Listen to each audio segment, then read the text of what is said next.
করে এই ক্ষমতায় টিকে থাকতে চাইতো, তাহলে তারা জনগণের স্বার্থটাকে প্রধান স্বার্থ হিসেবে দেখতো, কিন্তু তারা জনগণের স্বার্থকে প্রধান স্বার্থ হিসেবে দেখছে না। আমি আবারও বলছি, ওই 36 পৃষ্ঠার বাণিজ্য চুক্তি একটা দাসত্বের চুক্তি। সেই দাসত্ব স্বীকার করা হচ্ছে আমেরিকার কাছে।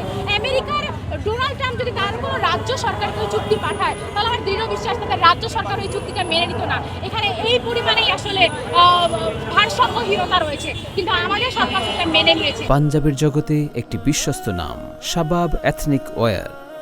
কেন মেনে নিয়েছে? মেনে নিয়েছে কারণ তারা ওই ক্ষমতার চেয়ারটা ধরে রাখতে চায় মার্কিনীদের উপরে ভর করে। ডোনাল্ড ট্রাম্পের ইশারা থাকলে তারা ক্ষমতায় থাকতে পারবে, এটাই তারা মনে করে।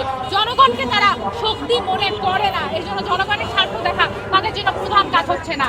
এই কারণে সংসদে আমরা দেখি নানা জিনিস নিয়ে খুঁজছুটি চলতে থাকে। হাসনাত আব্দুল্লাহ গাড়ি চায়, অমুক তমুক নিয়ে আলাপ হয়, সারা রাত আলোচনা করারও প্রস্তাব আসে, কিন্তু আমাদের এই চুক্তি নিয়ে না বিরোধী দল না সরকার কোনো ধরনের আলোচনা তুলে। আমরা আলোচনা তুলতে দেখেছিলাম একটা স্বতন্ত্র এমপি রুমিন ফারানাকে, যাকে নোট অফ ডিসেন্ট দিয়ে থামিয়ে দেওয়া হয়েছে। সুতরাং আমরা মনে করি আসলে কোনোভাবেই এই সরকার এই সংসদ জনগণের প্রতিনিধিত্ব করতে পারছে না।